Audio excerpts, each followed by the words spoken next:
travel faster. That took 200 years to happen.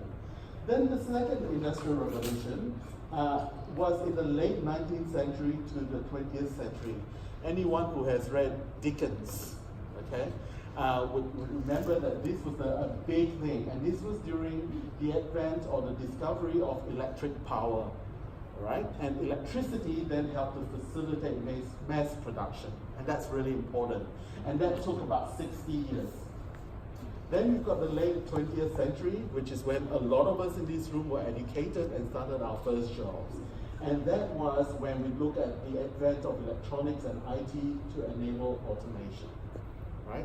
And that took only about 20 years. So we've gone from 200 years to 60 years to 20 years, and now where we are, which has only taken 10 years, is the digital revolution, the fourth revolution, built to focus on new technologies, information, data, and embedding IT into everyday life.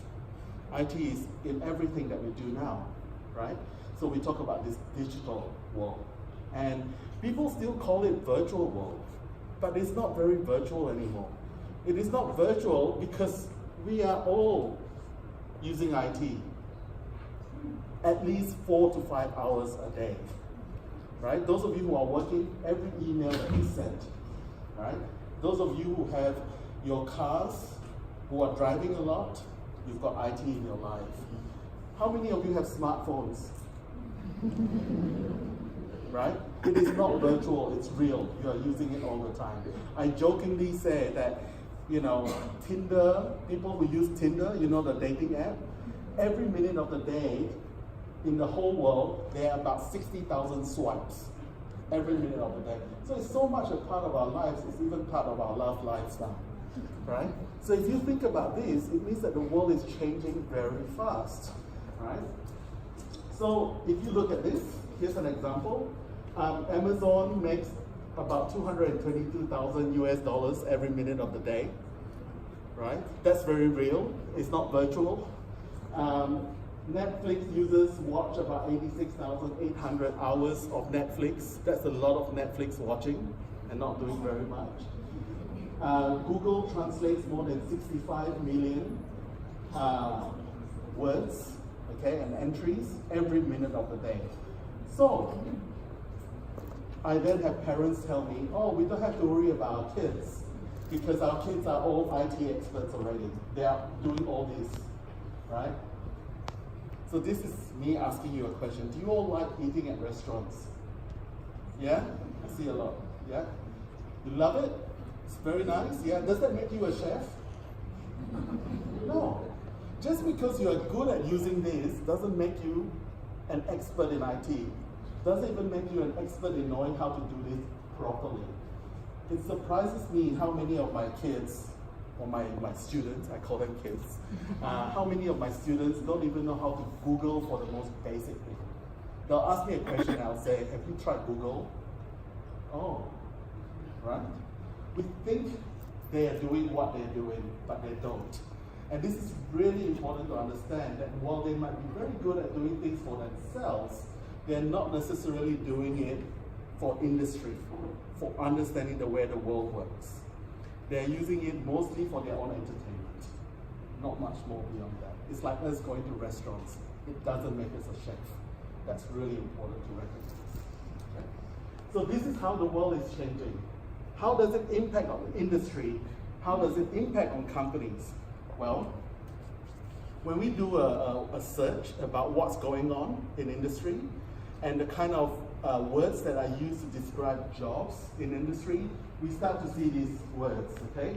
There's a dark blue one here called well-being. Companies are actually interested in the well-being of their employees. When I was looking for a job, nobody was interested in my well-being. They just wanted to know how much I can work for how little pay, right? That was 20th century thinking. Now they're interested in well-being. Issues around sustainability, digital, social media, information literacy, and social responsibility have become key words, whether you want to be a doctor, an engineer, or a curator, right? So it doesn't matter what industry, these are words that are really relevant, and graduates are expected to understand these words and what they mean when they apply for their first job, right? Because of the advent of social media, it has forced companies to be socially responsible. In the 1980s and the 1990s, if a company does something not quite right, they can hide it away. Nobody would know. In the age of social media, everybody knows everything, right? So suddenly companies have had to be socially responsible as well. Right? So as a result of that, employees have also got to be socially responsible. And this is really important because sometimes the students don't think about this. And yet when they go to job interviews, they are asked about these concepts. Right? So that's one of the ways that the world is changing. Here's another one. Here's of the fastest growing jobs in the world, including in Thailand. Here are the job titles. And this is about how much they earn per year in Australian currency. Have you heard of all these jobs? These are the fastest growing jobs in the last 5 years. Chief listening officer. Right? I see a lot of people taking photos. That's good. Okay. Does anyone have any question about some of these jobs if they're not clear to you? Chief listening officer. Don't be shy. Any questions? Yes? What is the chief listening officer? That's always the first question. What is the chief listening officer? The chief listening officer's job is to listen. Okay? But who are they listening to? Now remember I talked about social media and social responsibility, right? The chief listening officer, now we're starting to see in Australia as well, they are also called chief customer officer. What is a chief customer officer? Customer is outside. Why do we have a chief customer officer in the company? Because of social media, right? Companies are now interested in what the customers actually have to say. Right? In the 20th century, we have marketing and PR, public relations. And the job of marketing and PR is to make the company look good, no matter what they do. Okay? The job of the chief listening officer is not to make the company look good, but to tell the company to listen to the customers. So they can tell the CEO they're doing something wrong. Because everybody's worrying about social media and boycotts. So suddenly this is a very important role. They spend a lot of time in the digital world looking at what people are saying about your company and all that sort of stuff. Right? What are you going to study to do this job? There's no bachelor of listening. the kids don't even listen to us as parents. How are they going to do this job? Right? So here's the other thing that's really interesting. None of these fastest growing jobs in the last 5 years existed 12 years ago. So for some of you with kids in year 2, these jobs are younger than your kids. If you think about it. Right? So, as Mr. Houghton was saying, there is a study in the US that says that 65% of the jobs that your kids will be applying for in 10 to 15 years' time have not been invented yet. Right? There are other studies that says it's only 35%. Only 35%. That means that at least 35% of the jobs that we know that exist today will not exist in 10 years. So by the time your kids are looking to apply for jobs, 35% of the jobs that we know today will not be there. So, how are you going to be choosing what to study at university for jobs that haven't been invented yet? Right? 12 years ago, we didn't know that any of these jobs was going to happen. Right? So what does that mean for us as a university? What does that mean for our students? What does that mean for you as parents in terms of preparation for the 21st century career? Okay? So one way of looking at it is this. Please remind me that if I don't talk about job security by the end of this, somebody remind me I better talk about it. Okay? So let's talk about how we look at this changing world where the jobs are changing, all that sort of stuff. one way to look at it is let's focus on the skills that the students are going to have. Right? So how can we do this? You probably can't see this very clearly, but don't worry, I'll take you through it. This idea that when a student trains for one job, they are being trained in skills that will open them up to opportunities in up to 13 other jobs. Okay, so when you train for one job, you have transferable skills that can apply to 13 other jobs. This is what we call a job cluster, right? So you don't just train for one job, because that's very risky. That's like, as you said, putting all your eggs in one basket, right? In fact, what you need to do is to train for skills that will open up to many different jobs. Does that make sense? Especially if you don't know what jobs are going to be created yet. You want skills that are transferable. That's really important. However, we say that there are probably broadly, especially in Australia and in the US, about 7 job clusters. Okay, what are these 7 job clusters? The idea is that not all are equal. Okay? So the next slide shows you different size of the cluster. The smaller the blue circle, the fewer jobs there are. The larger the blue circle, the more jobs there are. So I'm going to take you through the 7 job clusters. The small bubble here is the coordinators. These are the kind of jobs that's very focused on repetitive admin, behind the scenes process or service tasks. So repetitive jobs, administrative jobs. Why is it so small? It's small because IT is being used to replace this. You don't need this as much anymore. They will still exist, but they're not huge numbers. The other small one are the artisans. These are the people who look at manual tasks related to construction, production, maintenance, technical customer service. Again, a lot of those jobs are being automated, and in construction, we now have drones, right? So the only ones who do really well in the artisans bubble are the actual artisans, the people who make artisanal boots. So they sell only 3 pairs of boots a month because it's perfect for one person and they can charge $5,000 for the boot. Okay, not everybody wants that career, right? Now, then let's talk about some of the bigger bubbles. The next one is the generators. These are the people who are very good at interpersonal interaction in retail, sales, hospitality, and entertainment. Okay? That continues to be a consistent bubble, and that continues to be important. All right? There's a small but growing bubble. This one is anticipated to grow very fast over the next 10 years, and that's the designers. Designers is not just artists, okay? They're about designing human experiences. They are designing products and human services and human experiences. We no longer just buy a phone.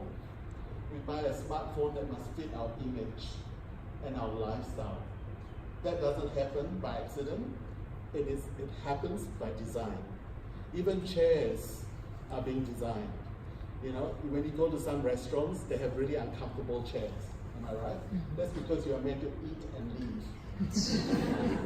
Right? Whereas others are really comfortable, you are encouraged to sit there and chat for a long time and keep ordering the alcohol. And they make money from you that way. Right? Everything is being designed. Right? So even bridges are being designed, everything, human experience is being designed. Because of affluence in society, design is a huge part of our life. And it just doesn't mean just art. Okay, it's about understanding human nature as well. And that's a very important and growing skill. And it's about the knowledge of science, mathematics, design to construct or engineer products, buildings, or experiences. Then you've got the big 3. Let's start with the bottom one, the carers. Of course, these are the people who go into the caring industries. So that can be anything from medical care to personal support services, well-being, and sustainability of human resources. Okay, this is about caring for people, not just medical, but also well-being. That's a very important part. Okay. Of course, you've got the big bubble here called the technologists. right? Because technology is so much a part of our lives, it's not going to go away. In fact, it's the students who don't understand technology who will struggle to get jobs, because this is so much a part of all the industries. Okay, that's really important. And finally, the hidden blue circle at the back, the informers. Okay, the informers are our students who get jobs before they graduate. I call them the scary people. I'll tell you why. As human beings, there are three things we share every day without knowing. Okay, the first thing we share is our skin. We lose a bit of our skin every day. The second thing we share, some faster than others, is hair. Okay? The third thing that we share is data. Your personal data. How many of you, I already know this answer, how many of you have smartphones? Most of you have. How many of you have got your GPS turned on? Right? Yep. You are telling the informers where you are right now, what you're doing, all that sort of stuff. Okay? We are all sharing data. The data is being used and analyzed to push services to you, to push ads to you, to tell you what to buy, where you need to go. Some of you have been shopping in a particular place, and suddenly if you walk within 5 kilometers of that, there's a reminder that there's a sale on at that shopping center. And suddenly you are on there, right? The informers tell us everything from analyzing where there's a chickenpox outbreak in a school through to who's voting for whom. It's so much a part of our lives. These are the data scientists and the informers, right? So these are the big seven, as they call it, okay? So you start to think, okay, where am I positioning, where's my child positioned? What kind of cluster of skills are they going to have? That's one way of looking at it. Here's another way of looking at it in terms of understanding the skills. In the 21st century, every graduate needs to understand the little blue circle here, security. Okay? Security doesn't mean just physical security, but also cyber security. The worst part is when you have a graduate first day on the job download a Trojan malware into the computer system and crashes the entire company's IT system. You cannot have that. You don't want your child to be that famous. Okay? So these are the things that we tell our students, you need to understand this. Right? All these things are important. So it doesn't matter if you're a doctor, an architect, it doesn't matter, you need to know this. Right. Now, the question that I always get asked is, what should I study? Right? And here is how I talk to my students about this. When you look at the world, there are, different types of people who solve problems in different ways, right? And those of you who have more than one child, you probably find that they are a bit different. It's because their approach to life is a bit different.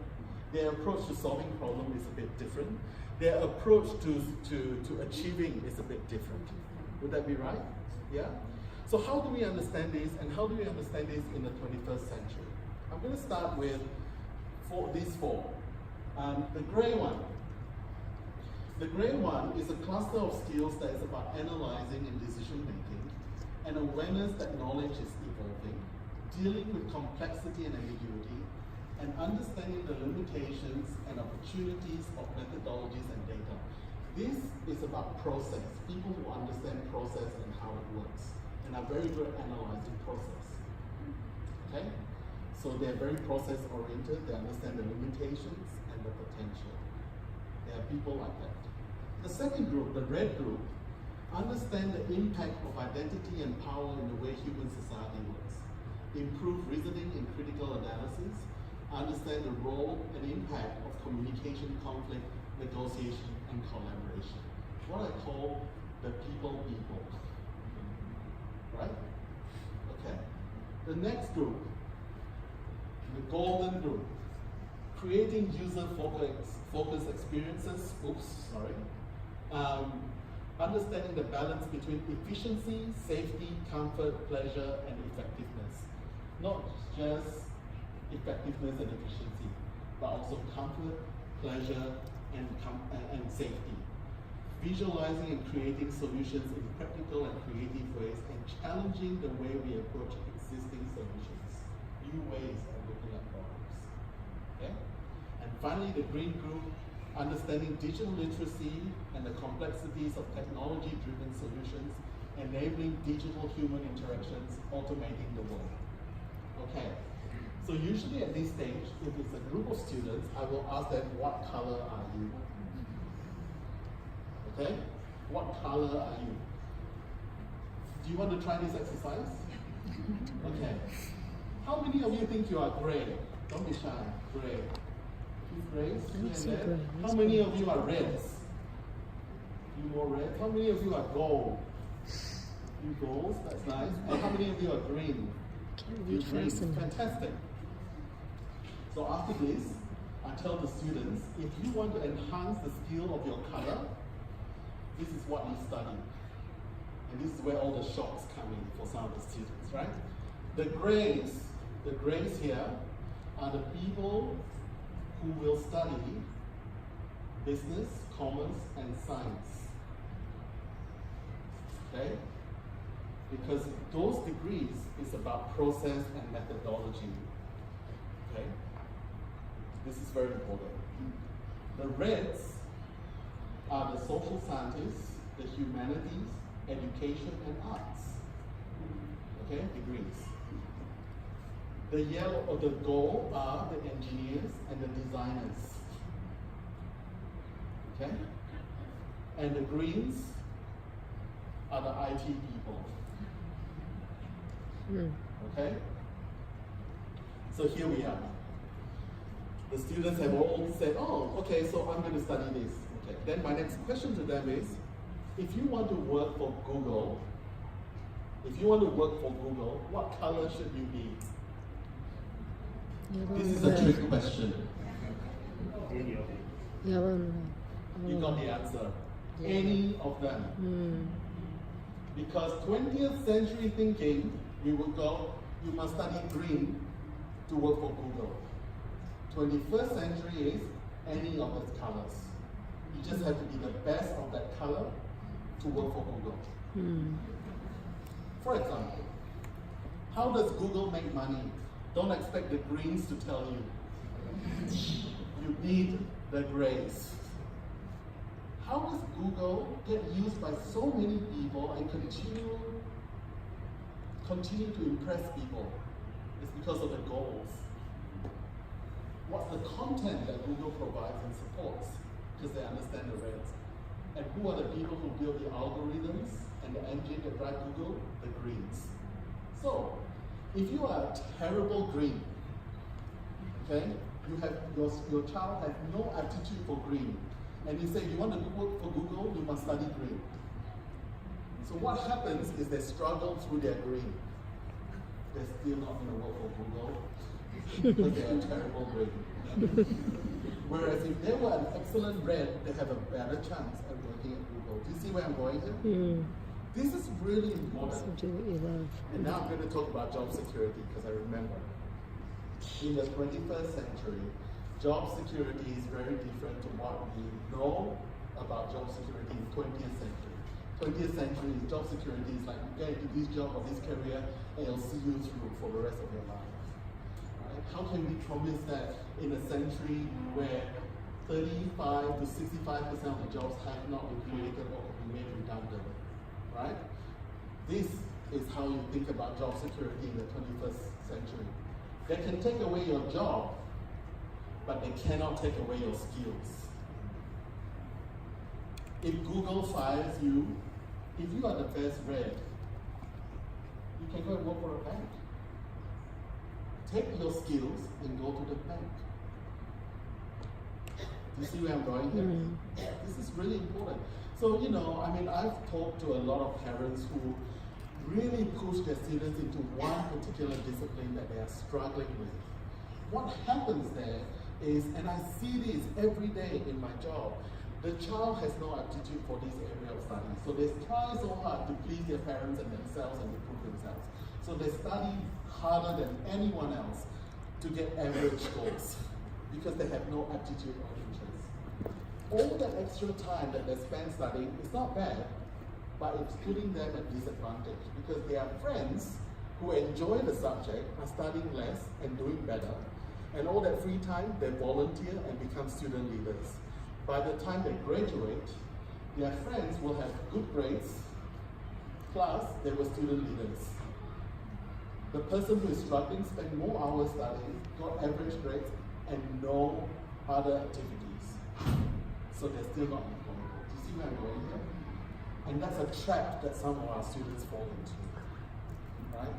And if we continue with 20th century thinking of saying, no, you must do science, or you must do business, when they are clearly fantastic at bread, then we have a problem, right?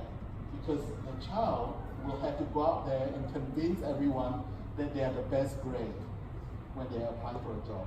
How? When they don't believe in it. You see where I'm going here? And so this is a big switch in the thinking. I want to share the story of Morgan. Morgan Kodo completed her Bachelor of Arts in Literature and Creative Writing. Okay, she is the reddest of the red. Very red. She is also one of the youngest CEO of Australia. She is the Chief Executive Officer of OneGo, multi-billion-dollar organization. CEO. She didn't do business. 20th century would tell us, you want to be CEO, you must study business. She studied the furthest thing away from business she could, creative writing. Right? But because she understands people and writing and content and getting people motivated, she's the CEO. That's the first example there. But what about the professions? How are they changing? If we're talking about, and I work with all these faculties, right? So you've got accounting. In accounting, the Big Four, for example, employs about 35% of their graduates are from STEM, so science and tech and IT. 35% of their graduates are not accountants, because these companies now realize that IT is very much a part of businesses. If you're going to be studying business, have some IT. Understand how IT is used in business. You can't just do accounting, right? If you look at law, law is struggling to keep up with the way the digital world is working, because the interactions are so different in the online space, so that our lawyers need to understand different areas of law. So it's not just study law and something else. It could be environment, then you become the best environmental lawyer. It could be IT and IP, right? Intellectual property and information technology. So it's a combination that's really important. In medicine, there are 110,000 health apps in the world, right? You all have health apps on your smartphone, right? Telling you how many steps you have to walk, how much tonka you are allowed to have a day, how many calories, all those things, right? Because the health system is trying to get people to manage their own health. Now, 110,000 health apps in the world, only 25% of them are co-designed between IT people and health. And those are the ones you can use, clinicians. The ones that are designed just by clinicians, you can't even use it, because it's so badly designed. The ones designed by the IT people, don't trust it because there's no medical veracity. You only trust the ones that are people working together. So if you look at 21st century, it's about people of all colors working together. Does that make sense? Right? So even if your child doesn't want to study medicine, they can still get into the medical field nowadays. They might not be surgeons, but they are working with hospitals and population health. We need those people. Same with engineering and architecture. I'm from the School of Engineering as well. And I can tell you that nothing that we do is just about engineering and architecture. I have a bunch of IT students in the School of Engineering that I sent to the Victorian College of the Arts for drama training. They're like, why are you making us do this? We don't even want to talk to people and you're making us do drama. At the end of that one afternoon, just one afternoon, and they complain. But at the end of it, they can present. They're actually IT people who can talk to human beings. It's very rare, right? And that's really important. You know, we had a science student who is very shy, who does physics and maths. We at the University of Melbourne force our students to do at least 20 to 25% of their subjects from what we call not their primary area. So the science students have to do about 5 to 6 subjects from, could be anything from arts to business to commerce. So this child who did physics and maths decided that he was going to do African drumming. Okay? African drumming. And the parent was like, why are you encouraging him to do this? Do more maths. But at the end of one semester, this child can perform in front of strangers. This child might be the best physics person who can get funding in the future to do more research, compared to a child who can't talk to anyone. You see the difference in understanding skills, not just domain knowledge. Domain knowledge will change, and we teach them how to learn new knowledge. But skills, they have to start getting at an earlier age so that they can learn better, right? Parents are worried that the child might study in an area where they will have to continue to learn. Every job now you have to continue to learn for the rest of your life to keep up. It's not just IT, it's in anything. What we want is this child be able to continue to learn and be comfortable with that for their job security. Does that make sense? So you see, even the professions are changing. So no matter where you're thinking of putting your child into, get them to think 21st century thinking, right? We have had to talk to students about this very simple thing about thinking around how to change, right? If you have 24 subjects, and you want to be an engineer, right? The worst thing you can do is to do all 24 subjects engineering. That's the worst thing you can do, because it means that you are theoretically excellent, but you can't necessarily work in the 21st century world. Because a 21st century engineer also needs to be able to talk to the design architects. They need to talk to the landscape artists. They need to be able to talk to businesses and all that. What we found is people who do 24 subjects in engineering can draw on paper what they need, but can't talk to all these other people. What companies are looking for are people who can talk to people. So we now force our engineers to do some business subjects. We force our engineers to be more creative. We even have engineers in our design degree to get them thinking differently, because that is 21st century. Okay? So here's another example. This is Gabrielle. She is a commerce or business student. She's a institutional banker by day. Okay, but that's not how she makes her money. She's also the founder of Trapped, which is an escape room. It's a series of escape rooms in Melbourne. So she's very creative. Do you all know what escape rooms are? You pay a lot of money to be trapped in a room to get out. But what she does is she puts a bar in the room so that if you can't get out, you still pay to drink. So she makes a lot of money that way. She's very creative.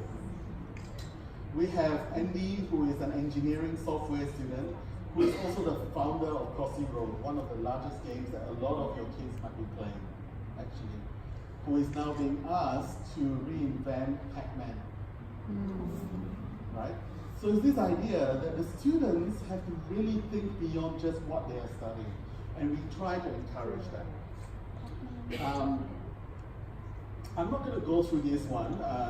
This is about the kind of IT things that your kids need to think about, because I'm kind of running out of time. I just want to go and talk about what it is that the employers tell me are really important for your kids to have. So they say that if I have $1 left, or I have one position left, I have to pick one graduate left. They have to be the best. So I asked them, what do you mean by the best? So the way a lot of the HR are telling me is this. It's like this. can I stand to be in front of this person every day for the next 2 to 3 years? Do I want this person in my office, working with me every day for the next 2 to 3 years? If the answer is no, I'm not going to recruit. That's the first thing. So what does that tell you? That the people skills are quite important, right? Okay. The second thing is they tell us these things. Technical and content competence. That means, can they do what they say they can do? Okay? Do they have confidence? Can they communicate? Do they have a knowledge of cultures? And this is a very important one. All your kids in this room have excellent knowledge of cultures. And yet sometimes in their CV, they don't even talk about it. They don't value it. Right? And yet companies are looking for this. Knowledge of the industry. What's actually going on in the industry and the companies that they are targeting? The kids are expected to know this even before they get in. And understanding of employer expectations. And so when I show this to my students, I then ask them, how are you going to get all of these? So I try to make it easy for them. Doing well in a good degree just gets you the first one. So this is why I say to my students, welcome to the university, right? But the degree is not the thing that's going to get you a job.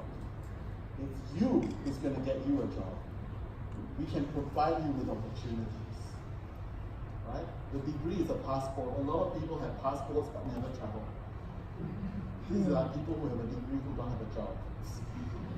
Okay? That's really important to remember. To get confidence, they need to practice and network outside their comfort zone. Right? Go and talk to people of different cultures. Go and talk to other people. To get communication, improve their language skills and network. That's really important. Knowledge of cultures, interact across cultures.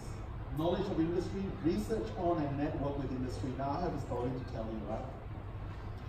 In my school of computing and information systems, I bring in 2 to 3 companies every week to talk to my students. So these are companies that give up their time for an hour, 2 hours a week to come and talk to our students about how to work for them, what the interview process is, what are the trends, what kind of people they're looking for. I have 1,200 students in my books who are IT students. How many students show up for these company briefings? Can you guess? 20? 40? The answer is 40 to 60. Okay? So who are the people who are going to get jobs before they even graduate? The 40 to 60. Usually getting at least 3 to 4 offers. I have these 40 to 60, they write to me, dear professor, I'm in so much trouble, I don't know what to do. I'm going, what's wrong? I have 4 job offers. I'm not making these up. So I've got those who say, I've got 4 job offers, I don't know which one to pick. And then I've got another group that tells me, I have 0. No one wants to even talk to me. And the ones that have 0, I ask them, have you been to any of the employer briefings? I went to one in semester 1, 3 years ago. I bring 2 to 3 companies every week, right? The students are so focused on this, doing well in a good degree, they forget all of these. It's a bit like an iceberg. They're just touching the tip of the iceberg without doing all of this. Do you know what I mean? It goes back to what you were saying earlier on. If a child is not comfortable at home, they cannot do well in their studies. The worst case scenario is when a child can't cook for themselves and don't have basic life skills to survive, so they are miserable. And then they are doing the wrong course. So they have to study 3 times as hard. So then they don't get involved in any student activities or any leadership potential. Then at the end of the day, they are the ones who are struggling to get a job interview. So those are the worst case scenario, and I hope none of your children fall into that. But there are easy ways we can support them by encouraging them to do things that they are good at. Right? By encouraging them to take leadership roles and try to network, because any good university would provide those opportunities, but we can lead a horse to water, but we can't force it to drink. And finally, network with industry. Talk to the industry people who are there to talk to them. And by industry, I mean government, I mean not-for-profits as well. We have a whole range of people there. So students have to take, it's one lunchtime a week. Do it. Don't tell me you're too busy, right? That one lunchtime. That's what we try to encourage the students. Right. So at our university, we have drop-ins, we review their CVs, all those sorts of things. We have internship and volunteering opportunities, but again, not all students do it. Right? Then we also have students who say, oh, volunteering, there's no point doing it because it's not paid. Right? I have a group of students who decided to volunteer at the State Library of Victoria in Melbourne, and guess what? Now they run the entire volunteering program. It's amazing. I have another student who decided to volunteer with the people who are senior citizens and have time, so they spend time in the city of Melbourne giving help to tourists. Okay, so they give, this is where you go, this is where you go. So this child decided, I'm going to go and volunteer there. And it's really funny because the average age of those people is like 60 to 70, and here's this 20-year-old, right? But guess what? One of the children of these elderly people volunteers happens to be the senior partner at PwC. Guess who's got a job at PwC now? Right? Volunteering might be free, but it opens up opportunities and skills. Really. Okay. This is just a little bit about the university. Do you have any questions? Oh, there are questions. Okay.